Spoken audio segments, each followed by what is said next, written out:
Gatazka telebistak aurkezten du Biolentzia eta gatazkak. Gehienetan, biolentzia eta gatazka hitzak esanahi berdina dutela pentsatzen dugu, baina hori ez da horrela.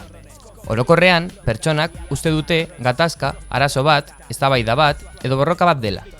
Biolentzia berbal eta fisiko mota bat dela pentsatzen dute.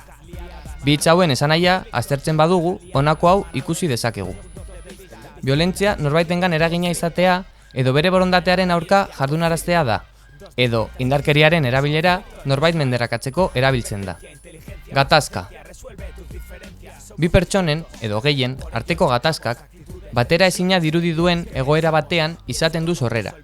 Desadostasun egoerak sortzen dira ere, pertsonen jarrerak aurrez aurre daudenean. Gatazka batean, pertsonak, helburu desberdinak jarraitzen dituzte. Balio kontraesankorrak defendatzen dituzte eta aurkako interesak dituzte. Honen ondorioz, jarrera agresiboa beraiengan ager daiteke. Gatazkak aniztasunean sortzen dira. Pertsonen arteko desberdintasunak. Gauzak ikusteko era desberdinak. Bakoitzarentzat inportantea dena eta egoera baten aurrean dauzkagun iritziak. Aniztasun honek, sarritan, besteen aurkako jarrera hartzera eramaten gaitu, gure ustez hoberena dena lortzeko. Helburuak, balioak, bakoitzaren helburuaren lorpenak eragozten edo galarazten dituzten beste pertsonen erabakiak edo akzioak. Azken batean, gatazka bat existitzen da edozein aktibitate batera ezina ematen denean.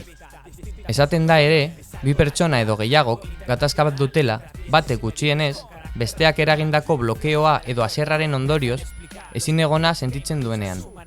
Beraz, une honetan zuretzat gatazka bat zer den galdetzen badizut? Une honetan, honako hau esateko gai izango behar zenuke. Gatazken mamian, ideiei edo pentsaera moduei buruzko pertsonen arteko desberdintasun bat egonez, beraien arteko ez ulertzea dagoela eta askotan, egoera hori ondo ez konpontzeak, gaizki sentitzera eta biolentzia erabiltzera eraman dezakegula.